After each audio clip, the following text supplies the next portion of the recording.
खुली केदार यात्रा, ग्लेशियर काटकर बना स्नो कॉरिडोर, 5.96 लाख श्रद्धालु, आस्था का सैलाब। भारत की उत्तर दिशा में बर्फ से ढके हिमालय के बीच स्थित है एक ऐसा स्थान जो केवल एक तीर्थ नहीं बल्कि आस्था का जीवित प्रतीक माना जाता है, केदारनाथ धाम। ये वो भूमि है जहां हर कदम पर आस्था है, हर सांस में भक्ति है और हर पत्थर में शिव का नाम गूंजता है। यहाँ पहुंचना केवल एक यात्रा नहीं बल्कि आत्मा की परीक्षा मानी जाती है। आज हम इसी केदारनाथ यात्रा को लेकर उसके इतिहास, कठिनाइयों, बदलावों, विवादों और साथ ही आधुनिक रूप को लेकर बातचीत करेंगे। बर्फ के बीच खुलते कपाट और स्नो कॉरिडोर की कहानी। उत्तराखंड में इस बार चारधाम यात्रा 19 अप्रैल से शुरू हो रही है, जिसके 3 दिन बाद 22 अप्रैल को बर्फ की चादर के बीच केदारनाथ धाम के कपाट खुलेंगे। 2024 में केदारनाथ धाम के कपाट खुलने की प्रक्रिया एक सामान्य धार्मिक आयोजन नहीं रह गया है। इस बार खबरों में सबसे बड़ा आकर्षण है स्नो कॉरिडोर, यानी ग्लेशियर और भारी बर्फ को काटकर बनाया गया सुरक्षित रास्ता। ये इलाका सर्दियों में इतना कठोर हो जाता है कि कई जगह 8 से 10 फीट तक की बर्फ जम जाती है। ऐसे में आईटीबीपी, एसडीआरएफ और प्रशासनिक टीमें मिलकर रास्ता साफ करती हैं ताकि श्रद्धालु मंदिर तक सुरक्षित पहुंच सकें। ये कॉरिडोर केवल एक रास्ता नहीं है बल्कि एक मानव तकनीक और प्रकृति के बीच संतुलन बनाने की कोशिश का एक उदाहरण है। लेकिन इसी के साथ सवाल भी उठते हैं कि क्या हम बर्फीले हिमालय को ज्यादा छेड़ रहे हैं या केवल जरूरी सुरक्षा बना रहे हैं। थारू चोराबारी ग्लेशियर काटकर बनाया गया रास्ता। विभागीय अधिकारियों के मुताबिक थारू और चोराबारी जैसे ग्लेशियरों के टूटकर रास्ते में आने से बड़ी चुनौती खड़ी हो गई थी। यहाँ बर्फ की ऊंचाई 8 से 10 फीट तक पहुंच गई थी। मजदूरों ने इंसानी कद से भी ऊंची उन बर्फ की दीवारों को काटकर श्रद्धालुओं के लिए सुरक्षित रास्ता तैयार किया है। जब श्रद्धालु इस मार्ग से गुजरेंगे तो उनके दोनों तरफ 8 से 9 फीट ऊंची बर्फ की दीवारें होंगी, जो एक अद्भुत अनुभव होगा। 5.96 लाख रजिस्ट्रेशन, आस्था का विशाल विस्तार। इस साल यात्रा के लिए 5.96 लाख से ज्यादा रजिस्ट्रेशन होना सिर्फ एक आंकड़ा नहीं है बल्कि ये भारत में धार्मिक आस्था की गहराई को भी दिखाता है। हर साल ये संख्या बढ़ती जा रही है। लोग देश के कोने कोने से आते हैं, कोई मोक्ष की खोज में, कोई जीवन की शांति पाने, तो कोई सिर्फ महादेव के दर्शन के लिए। केदारनाथ यात्रा अब केवल उत्तराखंड की यात्रा नहीं रही बल्कि ये एक राष्ट्रीय भावनात्मक आंदोलन बन चुका है। कपाट खुलने से पहले पूरी होंगी तैयारियां। डीएम ने बताया है कि यात्रा की तैयारियों में कोई भी कमी नहीं छोड़ी जा रही। श्रद्धालुओं की सुविधा के लिए क्यू मैनेजमेंट के साथ भी सभी व्यवस्थाओं की निगरानी की जा रही है। उन्होंने स्पष्ट किया है कि केदारनाथ का मुख्य मार्ग अब पूरी तरह से साफ करा दिया गया है। इस भारी बर्फ को हटाने और मार्ग को सुचारू करने के लिए 100 से ज्यादा अनुभवी मजदूरों को लगाया गया है। अब सिर्फ मंदिर परिसर के पास जमी बर्फ को हटाने का काम अंतिम चरण में है। बाबा केदार की पंचमुखी डोली के धाम पहुंचने से पहले मंदिर परिक्रमा स्थल भी पूरी तरह से साफ हो जाएगा। श्रद्धालुओं की संख्या पर कोई पाबंदी नहीं।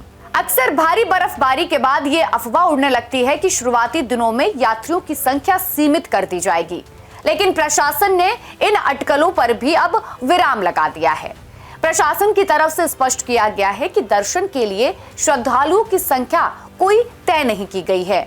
बर्फबारी के कारण क्षतिग्रस्त हुई बिजली और पानी की लाइनों की मरम्मत का काम भी अब पूरा कर लिया गया है।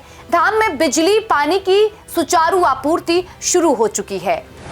हेलीकॉप्टर सेवा के लिए हवाई पट्टी से बर्फ साफ। हवाई यात्रा करने वाले श्रद्धालुओं के लिए भी अच्छी खबर है। केदारनाथ स्थित हवाई पट्टी से पूरी तरह से बर्फ को अब साफ कर दिया गया है। अब हेलीकॉप्टर की लैंडिंग में कोई भी बाधा नहीं है। चारधाम यात्रा 2026 कपाट खुलने की तिथि। गंगोत्री 19 अप्रैल, केदारनाथ 22 अप्रैल और बद्रीनाथ 23 अप्रैल। पहले की केदारनाथ यात्रा कठिनाई और जोखिम की परीक्षा।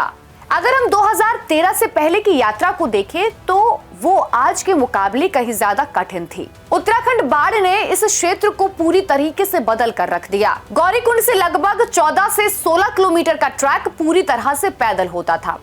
रास्ते संकीर्ण थे, फिसलन भरे थे और मौसम अचानक बदल जाने वाले थे।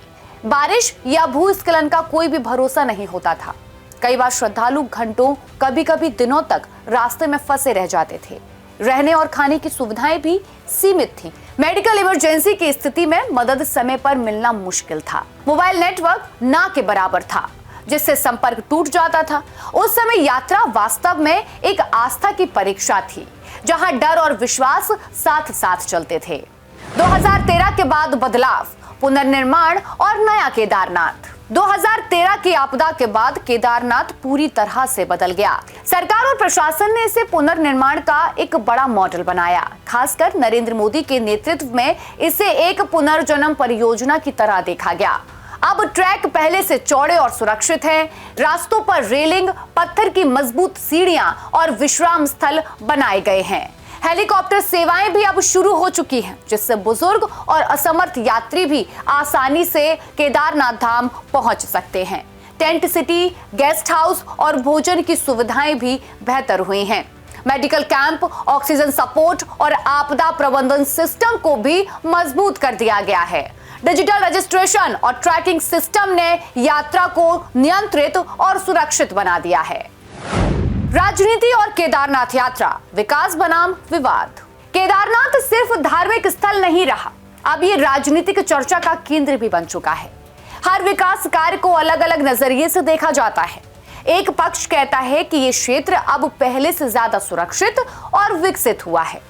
दूसरा पक्ष मानता है कि विकास पर्यावरण की कीमत पर हो रहा है। नरेंद्र मोदी के कार्यकाल में केदारनाथ पुनर्निर्माण को एक मॉडल प्रोजेक्ट कहा गया, लेकिन विपक्ष और पर्यावरण अवसरवादी ये सवाल उठाते हैं कि क्या हिमालय जैसे नाजुक क्षेत्र में इतना निर्माण सही है। इसके अलावा यात्रा प्रबंधन, भीड़ नियंत्रण और रजिस्ट्रेशन सिस्टम को लेकर भी कई बार बहस होती है।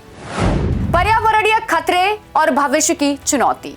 हिमालय एक बेहद संवेदनशील पारिस्थितिक तंत्र है। यहाँ छोटे बदलाव भी बड़े प्रभाव डाल सकते हैं। बढ़ती भीड़, निर्माण कार्य और जलवायु परिवर्तन इस क्षेत्र के लिए बड़ी चुनौतियां हैं। अगर विकास बिना योजना के हुआ तो भूस्खलन, ग्लेशियर पिघलना और प्राकृतिक असंतुलन जैसी समस्याएं बढ़ सकती हैं। इसलिए विशेषज्ञ बार बार सस्टेनेबल तीर्थ मॉडल की बात करते हैं। केदारनाथ मंदिर को अब थोड़ा जान लेते हैं। 3562 मीटर समुद्र तल से ऊंचाई पर रुद्रप्रयाग जिले में स्थित है। स्वयंभू ज्योतिर्लिंग, जिसे केदारेश्वर कहा जाता है। 12वें ज्योतिर्लिंगों, 4 धामों और 5 केदारों में से एक प्रमुख धाम है। सर्दियों में कपाट बंद होकर भगवान की पूजा ओमकारेश्वर मंदिर में होती है। अब हम आपको बताते हैं कि केदारनाथ तक आप अपनी यात्रा कैसे कर सकते हैं। बाई रोड आपको कहां से अपनी यात्रा शुरू करनी है। अगर आप दिल्ली से चल रहे हो या गुड़गांव से चल रहे हो तो सबसे पहले आपको पहुंचना होगा हरिद्वार। जिसके बाद आप आगे जब बढ़ेंगे तो आप पहुंचेंगे ऋषिकेश। ऋषिकेश से जब आप अपनी यात्रा को शुरू करेंगे तब आप पहुंचेंगे सीधा देवप्रयाग। देवप्रयाग से भी जब आप थोड़ा सा और आगे चलेंगे तो आपको श्रीनगर, अगस्त्यमुनि, गुप्तकाशी, सोनप्रयाग, गौरीकुंड और उसके बाद आपकी डेस्टिनेशन होगी केदारनाथ। मतलब इन सभी को पार करके आप केदारनाथ पहुंचेंगे, अपनी यात्रा वहां पर शुरू कर सकते हैं। अब हम आपको बताते हैं कि अगर आप फ्लाइट से केदारनाथ जाएंगे तो आपको नियरेस्ट एयरपोर्ट कौन सा पड़ेगा। तो जो नियरेस्ट एयरपोर्ट है वो है जॉली ग्रांट एयरपोर्ट। यहां से जो केदारनाथ की दूरी है वो है 240 किलोमीटर दूरी। इसके बाद जब आप आगे बढ़ेंगे तो यहां से आपको टैक्सी, बस मिलेगी जो आपको गौरीकुंड और सोनप्रयाग तक पहुंचाएगी। अब हम आपको बताते हैं कि अगर आप ट्रेन से जाना चाहते हैं केदारनाथ तो आपका जो नियरेस्ट रेलवे स्टेशन है वो कौन सा होगा। तो वो होगा ऋषिकेश रेलवे स्टेशन और यहां से कितना दूरी पर है, 215 किलोमीटर दूर पड़ेगा आपको केदारनाथ। वहीं दूसरा जो रेलवे स्टेशन है वो होगा हरिद्वार रेलवे स्टेशन और यहां से दूरी होगी 240 किलोमीटर दूरी। और इन दोनों जगहों से आपको बस, टैक्सी आसानी से मिल जाएगी जो आपकी यात्रा को आगे और सुगम बनाएगी। अब सबसे जरूरी जानकारी जो है वो ट्रैक को लेकर है कि आप ट्रैक कहां से शुरू करेंगे और कैसे केदारनाथ धाम तक पहुंचेंगे। तो गौरीकुंड से शुरू होगा आपका ट्रैक केदारनाथ धाम के लिए। यहां से आप अपना ट्रैक शुरू करेंगे, जहां से दूरी आपकी रहती है मात्र 16 से 18 किलोमीटर। मात्र 16 से 18 किलोमीटर की दूरी रहती है केदारनाथ धाम की, और समय लगता है आपको 6 से 10 घंटे। वो आपकी स्पीड पर निर्भर करता है। अगर आप जल्दी चलेंगे तो शायद आपकी स्पीड और तेज हो जाएगी और वो समय कम हो जाएगा। अब हम बात करते हैं हेलीकॉप्टर ऑप्शन की। तो यहाँ पर फाटा गुप्त काशी से सेवा शुरू होगी हेलीकॉप्टर की। जिनको हेलीकॉप्टर सेवा लेनी है वो यहाँ से ले सकते हैं। समय लगेगा मात्र 10 से 15 मिनट। उसमें आपके दर्शन भी हो जाएंगे और आपकी यात्रा भी पूरी हो जाएगी। और हेलीकॉप्टर के लिए आपको पहले से बुकिंग करवाना जरूरी होगा। इसके बाद आप अपनी यात्रा पूरी कर लेते हैं। केदारनाथ यात्रा आज सिर्फ एक धार्मिक यात्रा नहीं है, ये भारत के बदलते स्वरूप का प्रतीक बन चुका है, जहां आस्था, तकनीक, राजनीति और पर्यावरण एक साथ टकराते भी हैं और साथ साथ चलते भी हैं। ये यात्रा हमें ये सिखाती है कि विश्वास केवल मंदिर तक पहुंचने का नाम नहीं है, बल्कि प्रकृति और जीवन के बीच संतुलन बनाए रखने की एक जिम्मेदारी भी है। फिलहाल के लिए इस वीडियो में इतना ही। ऐसे ही तमाम वीडियो देखने के लिए जुड़े रहिए प्राइम न्यूज के डिजिटल प्लेटफॉर्म के साथ। नमस्कार।